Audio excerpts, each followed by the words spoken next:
예배 가운데 주시는 하나님의 말씀은 누가복음 2장 25절에서 29절까지 말씀입니다. 세번역 성경으로 받들어 읽습니다.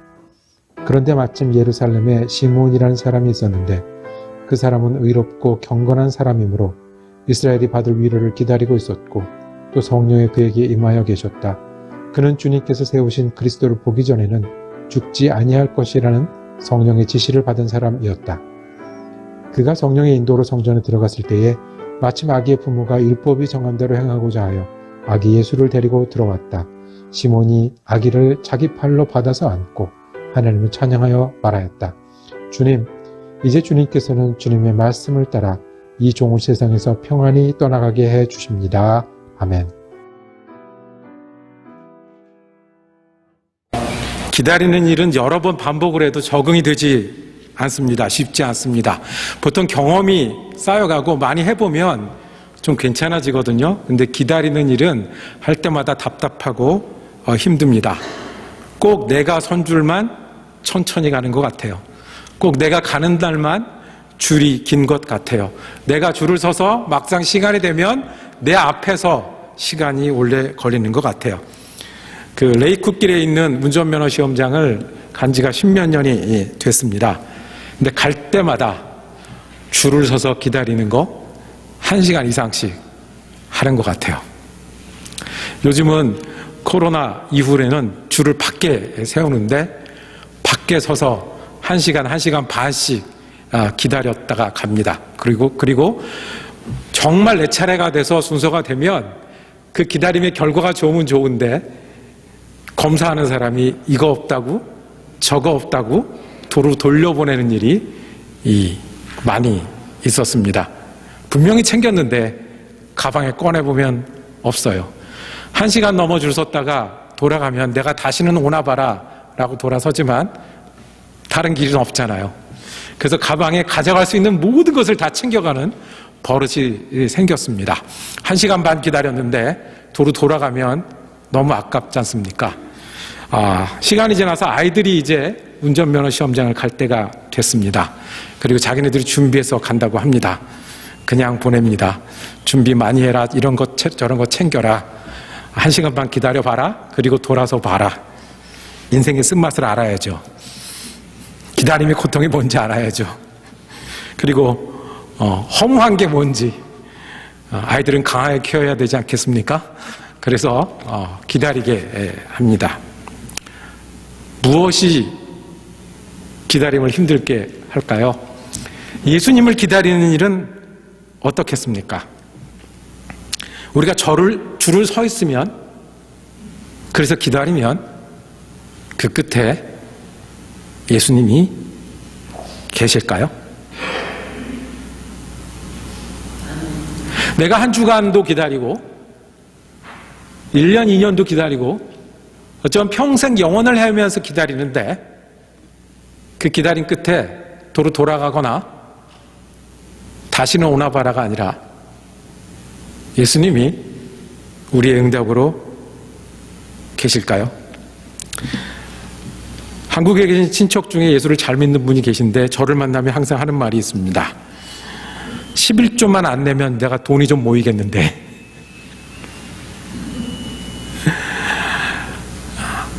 11조를 안 내고 모이면 우리가 부자 될까요? 우리 조그만 소도시에는 한인교회가 정말로 우리 표현으로 뻔합니다. 그 교회밖에 없는 교회예요. 젊은이들이 오고 유학생들이 왔다고 하면 그 교회에서 알고 교회 오라고 합니다. 그런데 안 온답니다. 전화해도 안 온다면서 하는 일이 우리 천주교회 갈 거예요. 왜 그럴까요? 천주교회 가면 술 마시는 거 가지고 시비하지 않으니까 거기 가겠다는 겁니다. 매주 안 와도 챙기는 전도사님 없으니까 거기 겠다는 겁니다. 그러면 우리가 안 먹을 거, 지킬 거, 시간을 지키고 애쓰며 살면, 그렇게 기다리면 그 끝에 답이 있을까요? 기도하면 된다고 했는데, 믿음을 지키면 답이 있을 거라고 했는데, 예수를 붙들고 살면 우리 가운데 열매가 맺힌다고 했는데, 정말 그 기다림 끝에는 우리가 기다리던 그 무엇이 있을까요? 그래서 우리는 태어난 아이들에게는 유아 세례를 주고, 우리가 자라면 아이들 수련회도 보내고, 우리 스스로도 종구형 신예배도 하고 부흥회도 가고 하면서 예수를 믿는 믿음을 지키며 기다리는 이 기다림의 그 끝에는 정말 예수님이 있을까요? 성경은 말씀합니다. 예수님이 오셨습니다. 예수님이 오신 이야기로 복음은 시작을 합니다. 우리의 믿음은 기다리게 하는 것 같습니다. 우리의 시간표로는 기다리는 것 같고, 더딘 것 같고, 안 되는 것 같고, 안 보이는 것 같습니다. 그런데 성경은 응답하면서 우리의 기다림과 우리의 기도와 우리가 예수 믿고 지키며 산 것에 대한 응답으로 오신 예수님 이야기로 복음서를 시작하게 합니다. 기다림에는 예수님이 계시다는 겁니다. 믿음에는 역전이 있다는 겁니다. 그리고 믿음에는 그 약속이 이루어지는 끝이 있다라고 말씀을 합니다. 대림절입니다. 크리스마스를 앞두고 예수님을 기다리는 일을 우리가 반복하는 겁니다. 예수님이 충만케 되는 일을, 그래서 충만케 되셔서 다시 복음이 되게 하시고 다시 빛이 되고 다시 능력이 되게 기다리는 계절을 우리가 보내게 됩니다. 우리 주님은 보고만 계신 분이 아니라 오시는 주님이시기 때문에 그렇습니다. 우리 주님은 가르쳐주고 따라라만 하는 게 아니라 오셔서 우리를 바꾸시는 분이시기 때문에 그렇습니다. 우리 주님은 그 기준을 가지고 벌 주고 상 주시는 것만 하는 게 아니라 우리로 은혜를 알게 하시고 은혜를 믿게 하셔서 영혼을 살게 하시는 주님이기 때문에 그렇습니다. 신들을 감동하려면 어떻게 해야 됩니까? 공양미 300석을 바치면 됩니다. 신들을 감동하려면 1년에 한 번씩 누구를 바쳐야 됩니까? 결혼한 분들은 안 됩니다. 처녀를 바쳐야 됩니다. 이것이 우리가 상상하는 신들입니다. 돌을 닦아야 하고요. 공부를 해야 하고요. 그리고 진리를 깨우쳐야 우리가 신에 가깝게 갈 수 있다고 사람들은 생각합니다. 그런데 이런 신이 어디 있습니까? 우리에게 오십니다. 우리 가운데 거하시기 위해서 오십니다.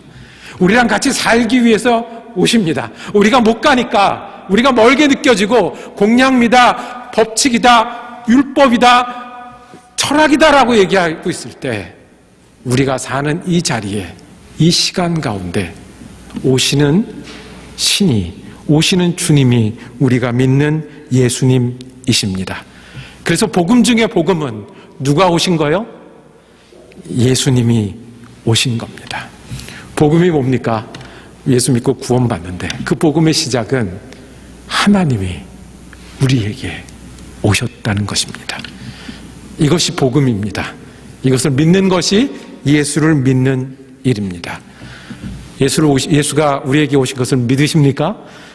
기다림은, 예수 안에서 기다림은 우리에게 예수라는 답을, 열매를 얻게 하십니다. 예수님이 태어나셨습니다. 유대식 절차가 있습니다. 태어난 아기가 8일 만에 할례를 받습니다. 그리고 엄마가 40일이 지나면 이제 자리를 털고 일어나서 예배를 합니다. 어떤 예배요? 감사와 속죄 예배를 하게 됩니다. 하나님이 주신 생명이니 하나님 앞에 예배하면서 시작하는 것이 이 유대에서 아기들을 낳으면 하는 일입니다. 예수님의 부모 요셉과 마리아도 그렇게 했습니다. 아기를 데리고 예배하러 갔습니다. 40일이 지난 거죠. 안고 가는데 이 아기를 기다렸던 분이 한 분 있습니다. 여행 중에 아기를 낳았고 이 젊은 부부가 아기를 데리고 오는 것을 기다리고 있던 사람을 만났습니다. 시므온이라는 할아버지 한 분입니다. 그리고 그 아기를 안고 이 시므온은 찬양을 합니다. 그 찬양은 잘 자라는 축복이 아니고 이 아이가 잘 됐으면 좋겠다, 복의 근원이 됐으면 축복이 아니라 이 찬양은 이 이야기가 구원이라고 하나님 앞에 찬양합니다. 오늘 읽은 말씀에 30절부터 32절까지 읽을 텐데요. 그 전의 말씀은 29절의 말씀은 이제 내가 죽어도 여한이 없다라는 거예요. 기다렸다 아기를 안고 하는 말이 이제 내가 죽어도 여한이 없다. 그리고 찬양합니다. 30절에서 32절까지 우리가 한번 그 장면을 상상하시면서 함께 읽겠습니다. 시작. 내 눈이 주님의 구원을 보았습니다. 주님께서 이것을 모든 백성 앞에 마련하셨으니 이는 이방 사람들에게는 계시하는 빛이요 주님의 백성 이스라엘에게는 영광입니다. 아멘. 내가 기다렸다 하기를 안 하는데 구원입니다. 빛입니다. 영광입니다. 찬양하는 겁니다. 이 성경 말씀은 우리에게 하나님의 뜻을 전해줍니다. 말씀하십니다. 기다리는 것이 맞다. 믿음으로 기다리는 것은 답이 있다. 예수가 우리에게 오셨다라는 겁니다. 첫 번째, 위로를 기다리는 것이 맞다고 말씀합니다. 뭐요? 위로를 기다리는 게. 하나님 앞에 하나님의 위로를 기다리는 것이 맞고 그것이 응답될 것이라고 말씀하십니다. 왜냐하면 위로로 오시기 때문에 그렇습니다. 시므온이라는 이 할아버지에 대해서 26절부터 설명하고 있습니다. 의롭고 경건한 사람이므로, 성경에서 이 의롭다는 표현은 잘 믿는다는 얘기예요. 율법을 잘 지켜서 유대의 종교적 전통을 따르는 믿음이 있는 사람이었다. 경건한 사람이라고 말하는 것은 성품을 말하는데 하나님 앞에 신중하고 겸손한 사람이라고 해요. 그냥 사람 칭찬한 거예요. 근데 이 사람이 이 아이를 안게 되기까지 두 가지를 말씀해요. 첫 번째가 이스라엘이 받을 위로를 기다리고 있었다고 말씀합니다. 이 할아버지가 기다리고 있었어요. 할아버지라는 말은 없는데 뒤에 보면 내가 죽어도 여한이 없습니다. 평안히 세상을 떠나게 되겠습니다. 라고 말씀하는 거로 봐서 할아버지 같습니다. 그분이 기다렸어요. 위로를 하나님 앞에 기다렸어요. 하나님 앞에 위로를 기다리면 위로받을 수 있습니까? 하나님 앞에 위로를 기다리면 거기에 답이 있습니까?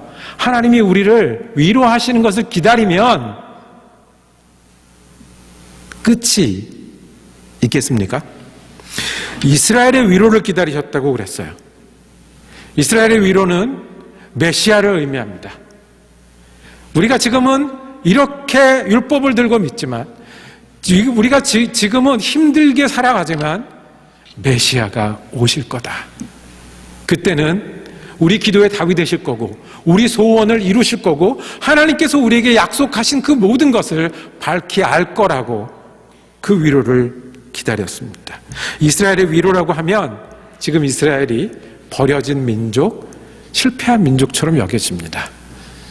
살다가 하나님을 잘 못 믿고 나라가 망했어요. 포로로 갔어요. 다시 돌아왔어요. 다시 돌아와서 부침을 계속합니다. 업앤다운을 계속합니다. 그런데 그때마다 이게 하나님이 쓰시는 백성이 아니라 여기저기 휘둘리고 아프고 눈물을 흘리는 그런 경험을 하고 있어요.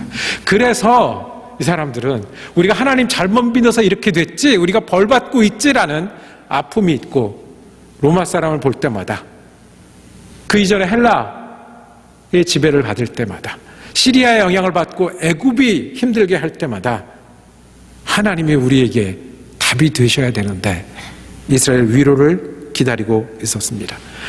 메시아가 오시는 일, 이스라엘이 회복되는 일만 우리에게 아픔이겠습니까? 그 날마다 지내면서 아프기도 하고요, 힘들기도 하고요, 고단하기도 한데 그 매일매일에 위로해주는, 평안케 해주는 메시아를 기다리고 있었던 사람, 그 사람으로 시므온을 우리에게 전해 줍니다.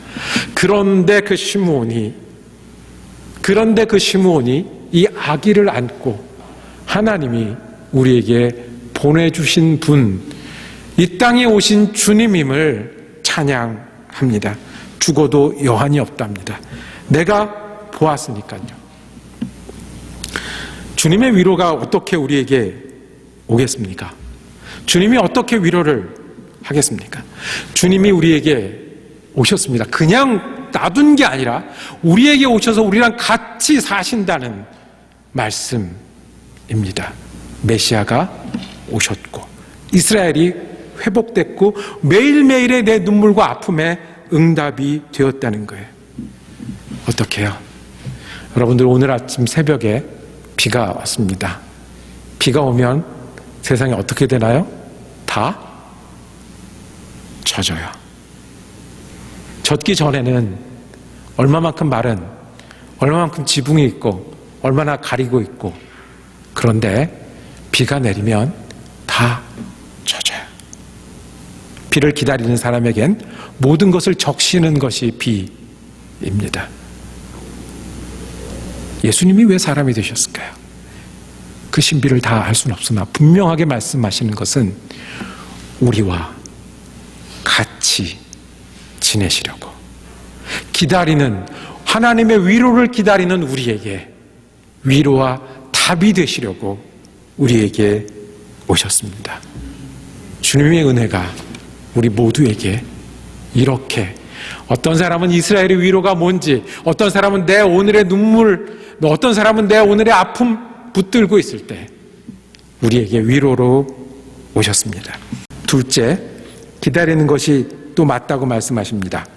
어떻게 맞냐 하면 믿고 사는 일이 맞기 때문에 그렇습니다. 이 시므온은 어떻게 알아봤을까요? 이 예수를요.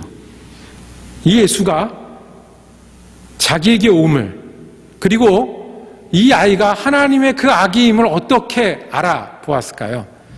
이 요셉과 마리아는 그냥 보통 부부였습니다. 아기를 안고 오는 일은 당연히 해야 되는 일입니다. 아기를 안고 예배하고. 젊은 부부였어요. 우리가 알기로 특히 마리아는 10대, 분명히 10대였을 거라고 우리가 헤아립니다. 그리고 여행 중에 아기를 낳았고 자기 고향도 아니었어요. 그리고 이 부부는요, 비둘기로 예배를 드리려고 했어요. 원래 아기를 낳고 예배를 드리려면 무엇으로 예배를 드려야 되죠?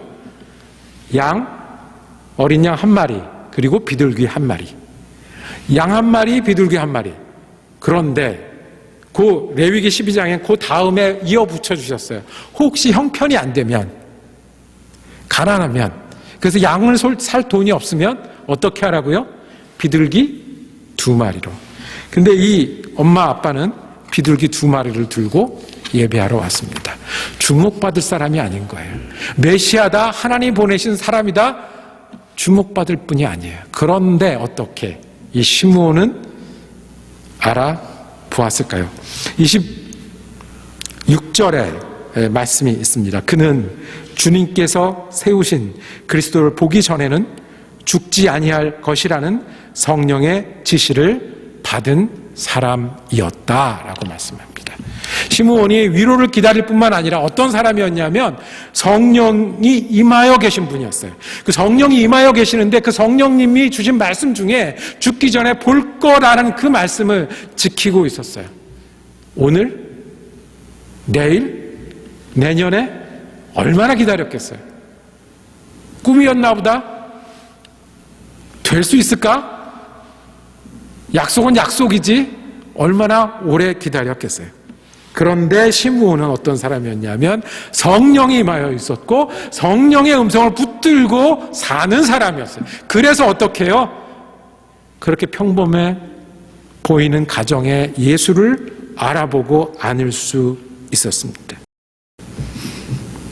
하나님의 음성을 귀하게 여기고 죽기 전까지 그 약속을 지키는 것.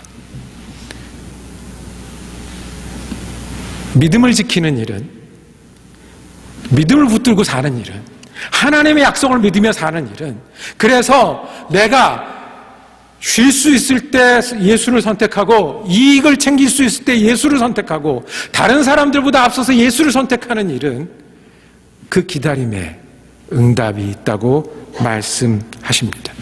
마지막으로 예수님을 기다리며 사는 일이 맞습니다. 왜냐하면 예수 믿는 사람들에게 기다림에 비슷한 말은 소망이기 때문에 그렇습니다. 뭐라고요? 소망이에요. 예수님이 오셨어요. 그 다음엔 어떻게 될까요? 그 다음 성경은 어떻게 될까요? 예수님이 왔는데 예수님을 빛이라고 했어요. 맞습니다. 구원의 빛입니다. 영광이라고 했어요. 우리 가운데 예수님이 계시니 우리 같은 사람도 영광 가운데 거할 수 있었어요. 그런데 그 다음에 이어진 말씀이 어떤 말씀이냐면 시므온이 얘기를 합니다. 이 부부를 앉혀놓고 특별히 마리아를 향해서 얘기합니다. 많은 사람이 이 아기 때문에 넘어지기도 하고 일어서기도 한다. 그리고 이 아기는 비방의 표적이 되기도 한다. 미워하는 사람이 많을 거라는 거예요. 비방의 표적이 된대요. 공격받고요. 오해받고요. 부당한 대우를 받고요. 고통받고요. 그러다 어떻게 할 수도 있다? 죽어갈 것이다. 정말 그렇게 예수님의 자람과 그 이후의 이야기를 해줍니다. 그리고 결론을 내려주기를 35절에 이런 말씀이 있습니다. 그리고 칼이 당신의 마음을 찌를 것입니다. 마리아가 그 예수를 보는 게 어떤 것 같은 거냐 하니 칼이 당신의 마음을 찌르는 것 같은 아픔이 있을 거라고 이야기합니다. 아기를 데리고 축복해도 부족하잖아요. 잘 기르라고 잘 길러야 된다고 그렇게 응원해줘도 부족하잖아요. 방금 전에 예수가 빛이라고 구원이라고 위로라고 영광이라고 얘기해놓고 그 다음에 공격당할 거야, 오해받을 거야, 고통 가운데 죽을 거야. 그리고 당신 마음도 칼로 후벼파는 것처럼 아플 거야 라고 말씀을 합니다. 명심하고 기르라고. 우리의 삶은 어떻습니까? 우리의 믿음은 어떻습니까? 예수님이 2022년 전에 오셨는데 그 예수님이 오셔서 우리 가운데 있는데 여전히 우리는 몸을 가지고 있어서 아픕니다. 여전히 마음이 있어서 마음이 깨집니다. 여전히 사람들과 살아가야 되기 때문에 관계가 쉽지 않습니다. 여전히 해야 될 일이 있고 고생하고 수고해야 합니다. 그런 우리에게 예수님이 오신 것은 어떤 의미 있겠습니까? 그런 우리에게 예수님을 다시 오시도록 기다리는 대림절을 맞이하는 것은 어떤 것이겠습니까? 명심해라. 잘 길러라. 아플 수도 있고 공격받을 수도 있고 세상이 드러날 수도 있는데 명심해다. 잘 길러라. 왜냐하면 그 예수가 하나님이 주신 위로기 때문에 그 예수가 우리 가운데 오신 주님이기 때문에 명심하고 잘 기르라고 당부합니다. 눈물을 아시는 주님께서 우리에게 똑같은 말씀을 합니다. 주님 오셨는데 나는 힘들어요. 나는 매일을 지내야 돼요. 하루하루를 세야 돼요. 할 일이 왜 이렇게 많아요? 기다리면 자체로도 힘들지만 예수가 우리 가운데 오셨음을 믿을 때에 그것이 소망이 됩니다. 이 말씀이 우리를 향한 말씀이 되기를 원합니다. 잘 길러라. 소망이 되고 구원이 될 테니 잘 길러라.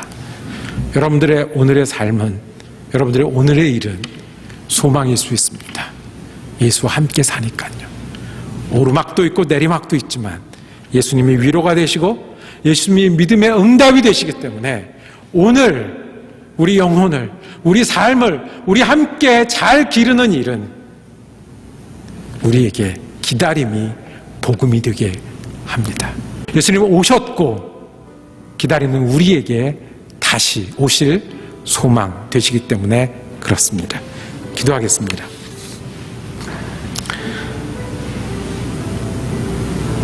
주님이 오신 대림절을 맞이하게 하신 주님, 우리에게 소망으로 다시 임하여 주시옵소서. 우리가 기다리는 것 같고 안 보이는 것 같고 안 잡히는 것 같을 때에도 주님, 우리에게 오셨음을 믿는 믿음이 우리의 믿음 되게 하시고 그 믿음 지키고 우리의 가운데 계신 예수님을 소망 삼아 지내는 믿음의 사람 되게 하여 주시옵소서. 우리 좀 예수 그리스도 이름으로 기도드립니다. 아멘.